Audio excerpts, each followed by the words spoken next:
존경하는 국민 여러분, 저는 오늘 비상계엄에 관한 입장을 밝히기 위해 이 자리에 섰습니다. 지금 야당은 비상계엄 선포가 내란죄에 해당한다며 광란의 칼춤을 추고 있습니다. 정말 그렇습니까? 과연 지금 대한민국에서 국정마비와 국헌문란을 벌이고 있는 세력이 누구입니까? 지난 2년 반 동안 거대 야당은 국민이 뽑은 대통령을 인정하지 않고 끌어내리기 위해 퇴진과 탄핵 선동을 멈추지 않았습니다. 대선 결과를 승복하지 않은 것입니다. 대선 이후부터 현재까지 무려 178회에 달하는 대통령 퇴진 탄핵 집회가 임기 초부터 열렸습니다. 대통령의 국정 운영을 마비시키기 위해 우리 정부 출범 이후부터 지금까지 수십 명의 정부 공직자 탄핵을 추진했습니다. 탄핵된 공직자들은 아무 잘못이 없어도 소추부터 판결 선고시까지 장기간 직무가 정지됩니다. 탄핵이 발의되고 소추가 이루어지기 전 많은 공직자들이 자진 사퇴하기도 하였습니다. 탄핵 남발로 국정을 마비시켜 온 것입니다. 장관, 방통위원장 등을 비롯하여 자신들의 비위를 조사한 감사원장과 검사들을 탄핵하고 판사들을 겁박하는 지경에 이르렀습니다. 자신들의 비위를 덮기 위한 방탄 탄핵이고 공직기관과 법질서를 완전히 무너뜨리는 것입니다. 뿐만 아니라 위헌적 특검 법안을 27번이나 발의하면서 정치 선동 공세를 가해 왔습니다. 급기야는 범죄자가 스스로 자기에게 면죄부를 주는 셀프 방탄 입법까지 밀어붙이고 있습니다. 거대 야당이 지배하는 국회가 자유민주주의의 기반이 아니라 자유민주주의 헌정 질서를 파괴하는 괴물이 된 것입니다. 이것이 국정마비요, 국가 위기 상황이 아니면 무엇이란 말입니까? 이것뿐만이 아닙니다. 지금 거대 야당은 국가 안보와 사회 안전까지 위협하고 있습니다. 예를 들어 지난 6월 중국인 3명이 드론을 띄워 부산에 정박 중이던 미국 항공모함을 촬영하다 적발된 사건이 있었습니다.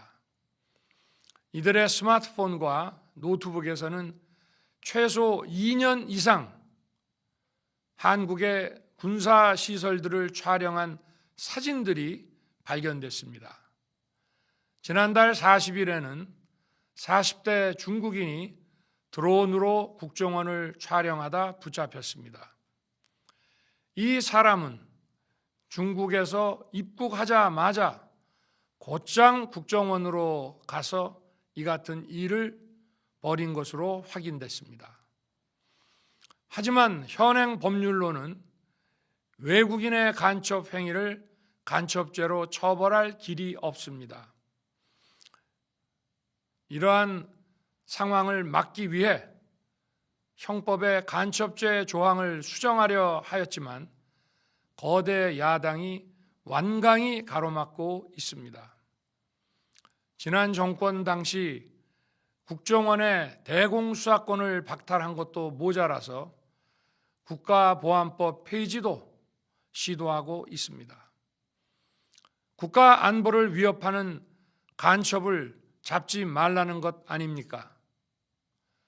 북한의 불법적인 핵무장과 미사일 위협 도발에도, GPS 교란과 오물 풍선에도, 민주노총 간첩 사건에도 거대 야당은 이에 동조할 뿐 아니라 오히려 북한 편을 들면서 이에 대응하기 위해 고군분투하는 정부를 흠집내기만 했습니다. 북한의 불법 핵 개발에 따른 UN 대북 제재도 먼저 풀어야 한다고 주장합니다. 도대체 어느 나라 정당이고 어느 나라 국회인지 알 수가 없습니다. 검찰과 경찰의 내년도 특경비, 특활비 예산은 아예 0원으로 깎았습니다. 금융 사기 사건, 사회적 약자 대상 범죄, 마약 수사 등 민생 침해 사건 수사, 그리고 대공 수사에 쓰이는 기묘한 예산입니다. 마약, 딥페이크 범죄 대응 예산까지도 대폭 삭감했습니다. 자신들을 향한 수사 방해를 넘어 마약 수사, 조폭 수사와 같은 민생 사범 수사까지 가로막는 것입니다. 대한민국을 간첩 천국, 마약 소굴, 조폭 나라로 만들겠다는 것 아닙니까? 이런 사람들이야말로 나라를 망치려는 반국가 세력 아닙니까? 그래놓고 자신들의 특권을 유지하기 위한 국회 예산은 오히려 늘렸습니다. 경제도 위기 비상 상황입니다. 거대 야당은 대한민국의 성장 동력까지 꺼뜨리려고 하고 있습니다. 민주당이 삭감한 내년 예산 내역을 보면 잘 알 수 있습니다. 원전 생태계 지원 예산을 삭감하고 체코 원전 수출 지원 예산은 무려 90%를 깎아버렸습니다. 차세대 원전 개발 관련 예산은 거의 전액을 삭감했습니다. 기초과학연구, 양자, 반도체, 바이오 등 미래 성장 동력 예산도 대폭 삭감했습니다. 동해가스전 시추 예산, 이른바 대왕고래 사업 예산도 사실상 전액 삭감했습니다. 청년 일자리 지원 사업, 취약계층 아동 자산 형성 지원 사업, 아이들 돌봄 수당까지 손을 댔습니다. 산업 생태계 조성을 위한 혁신 성장 펀드, 강소기업 육성 예산도 삭감했습니다. 재해 대책 예비비는 무려 1조 원을 삭감하고 팬데믹 대비를 위한 백신 개발과 관련 R&D 예산도 깎았습니다. 이처럼 지금 대한민국은 거대 야당의 의회 독재와 폭거로 국정이 마비되고 사회 질서가 교란되어 행정과 사법의 정상적인 수행이 불가능한 상황입니다. 국민 여러분, 여기까지는 국민 여러분께서도 많이 아시고 계실 것입니다. 하지만 제가 비상계엄이라는 엄중한 결단을 내리기까지 그동안 직접 차마 밝히지 못했던 더 심각한 일들이 많이 있습니다. 작년 하반기 선거관리위원회를 비롯한 헌법기관들과 정부 기관에 대해 북한의 해킹 공격이 있었습니다. 국가정보원이 이를 발견하고 정보 유출과 전산 시스템 안전성을 점검하고자 했습니다. 다른 모든 기관들은 자신들의 참관하에 국정원이 점검하는 것에 동의하여 시스템 점검이 진행되었습니다. 그러나 선거관리위원회는 헌법기관임을 내세우며 완강히 거부하였습니다. 그러다가 선관위의 대규모 채용 부정 사건이 터져 감사와 수사를 받게 되자 국정원의 점검을 받겠다고 한 발 물러섰습니다. 그렇지만 전체 시스템 장비의 아주 일부분만 점검에 응하였고 나머지는 불응했습니다. 시스템 장비 일부분만 점검했지만 상황은 심각했습니다. 국정원 직원이 해커로서 해킹을 시도하자 얼마든지 데이터 조작이 가능하였고 방화벽도 사실상 없는 것이나 마찬가지였습니다. 비밀번호도 아주 단순하여 1, 2, 3, 4, 5 같은 식이었습니다. 시스템 보안관리 회사도 아주 작은 규모의 전문성이 매우 부족한 회사였습니다. 저는 당시 대통령으로서 국정원의 보고를 받고 충격에 빠졌습니다. 민주주의의 핵심인 선거를 관리하는 전산 시스템이 이렇게 엉터리인데 어떻게 국민들이 선거 결과를 신뢰할 수 있겠습니까? 선관위도 국정원의 보안 점검 과정에 입회하여 지켜보았지만 자신들이 직접 데이터를 조작한 일이 없다는 변명만 되풀이할 뿐이었습니다. 선관위는 헌법기관이고 사법부 관계자들이 위원으로 있어 영장에 의한 압수수색이나 강제 수사가 사실상 불가능합니다. 스스로 협조하지 않으면 진상규명이 불가능합니다. 지난 24년 4월 총선을 앞두고도 문제 있는 부분에 대한 개선을 요구했지만 제대로 개선되었는지는 알 수 없습니다. 그래서 저는 이번에 국방장관에게 선관위 전산 시스템을 점검하도록 지시한 것입니다. 최근 거대 야당 민주당이 자신들의 비리를 수사하고 감사하는 서울중앙지검장과 검사들, 헌법기관인 감사원장을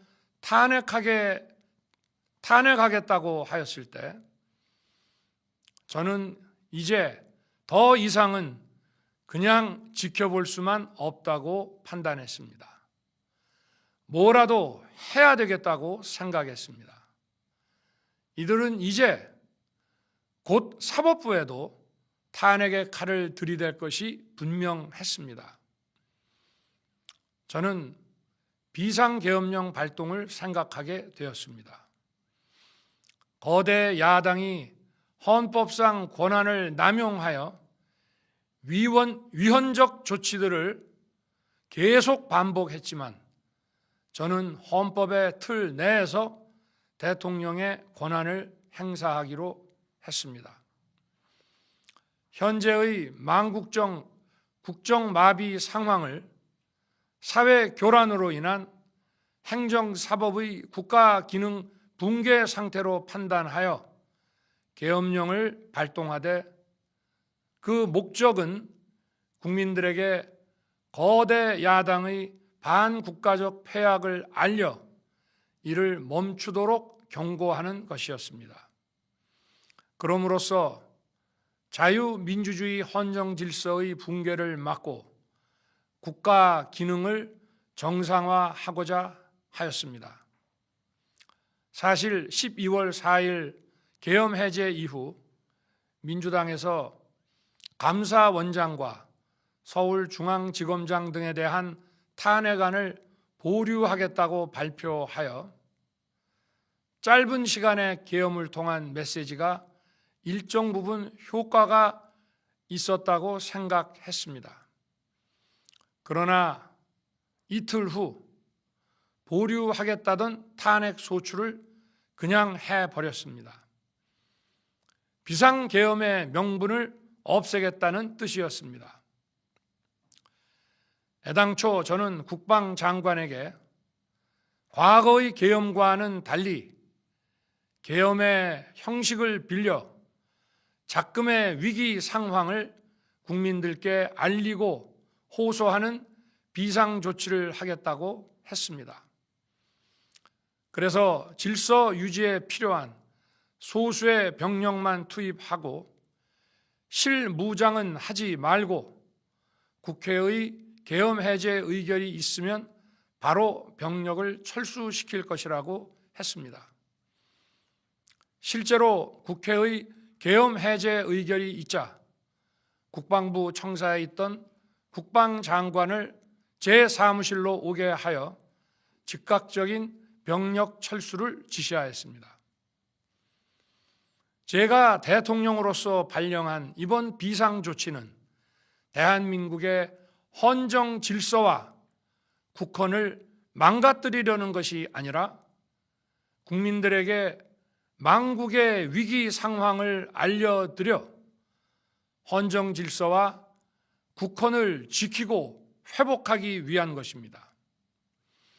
소규모이지만 병력을 국회에 투입한 이유도 거대 야당의 망국적 행태를 상징적으로 알리고 계엄 선포 방송을 본 국회 관계자와 시민들이 대거 몰릴 것을 대비하여 질서 유지를 하기 위한 것이지 국회를 해산시키거나 기능을 마비시키려는 것이 아님은 자명합니다.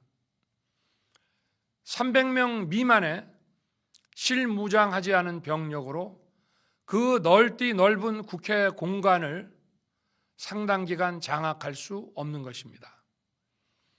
과거와 같은 계엄을 하려면 수만 명의 병력이 필요하고 광범위한 사전 논의와 준비가 필요하지만 저는 국방장관에게 계엄령 발령 담화 방송으로 국민들께 알린 이후에 병력을 이동시키라고 지시했습니다.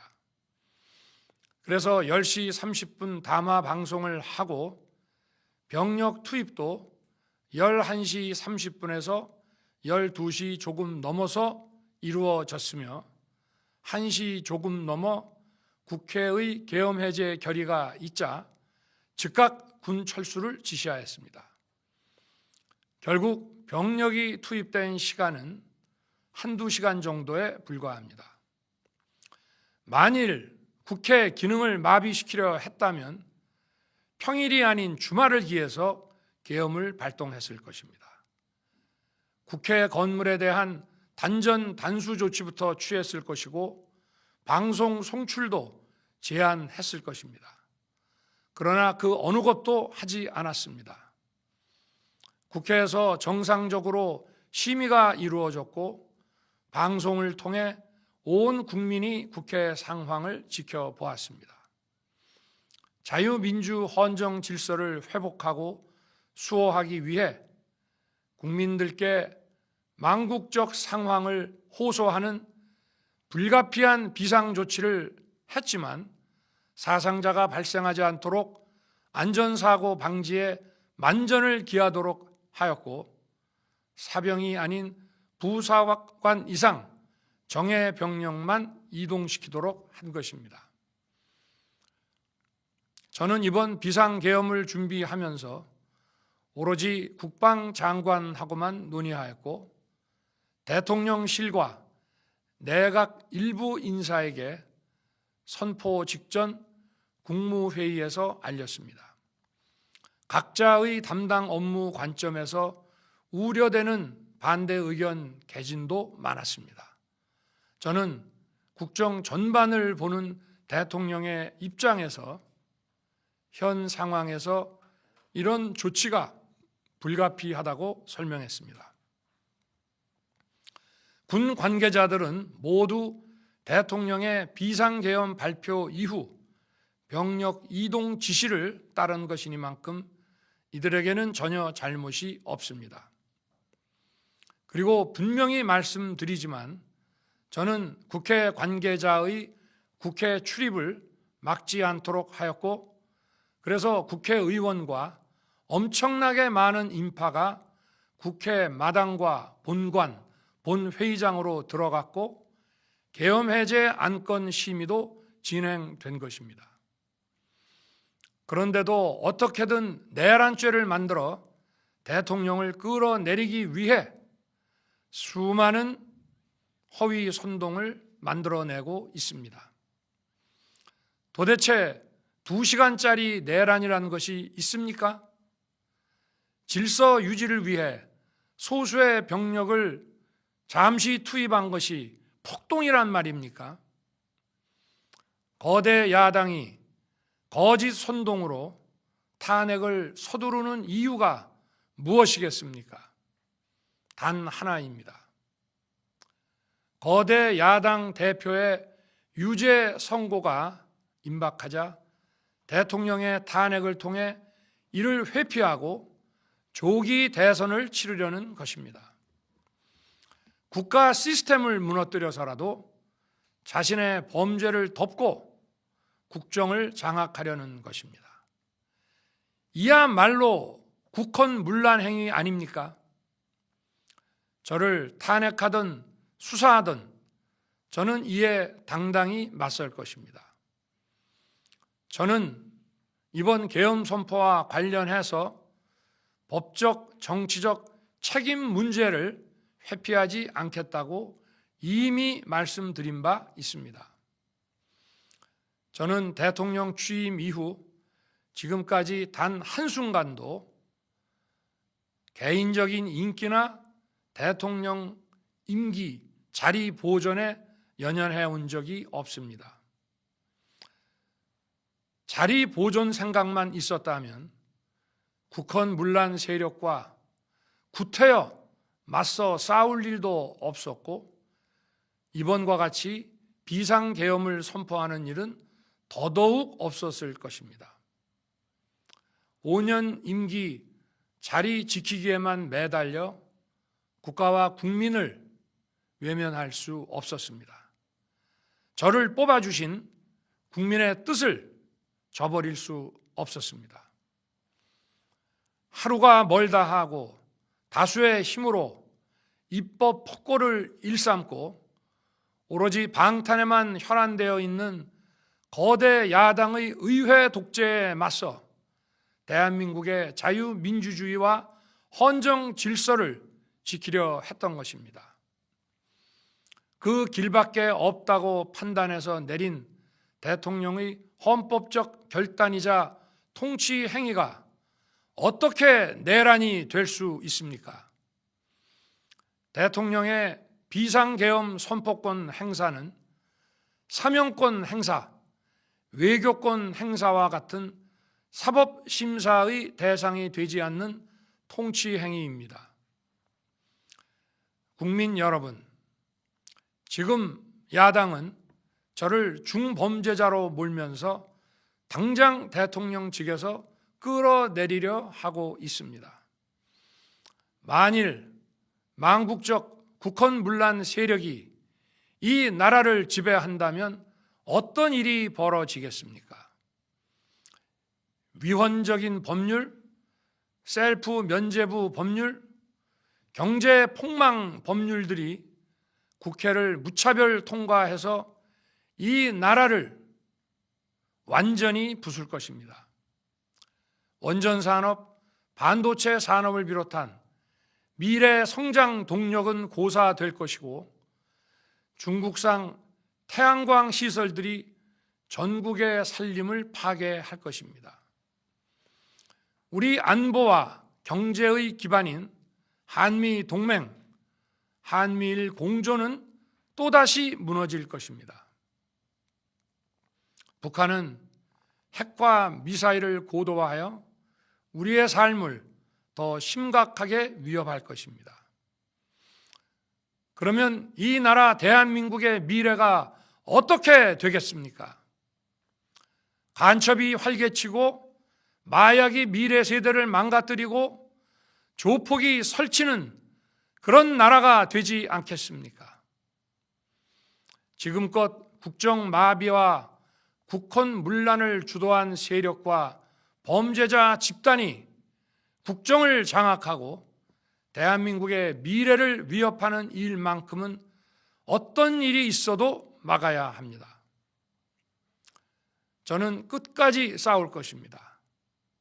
국민 여러분, 국정마비의 망국적 비상 상황에서 나라를 지키기 위해, 국정을 정상화하기 위해 대통령의 법적 권한으로 행사한 비상계엄 조치는 대통령의 고도의 정치적 판단이고 오로지 국회의 해제 요구만으로 통제할 수 있는 것입니다. 이것이 사법부의 판례와 헌법학계의 다수 의견임을 많은 분들이 알고 있습니다. 저는 국회 해제 요구를 즉각 수용했습니다. 계엄 발령 요건에 관해 다른 생각을 가지고 계신 분들도 있습니다만, 나라를 살리려는 비상 조치를 나라를 망치려는 내란 행위로 보는 것은 여러 헌법학자와 법률가들이 지적하는 바와 같이 우리 헌법과 법 체계를 심각한 위험에 빠뜨리는 것입니다. 저는 묻고 싶습니다.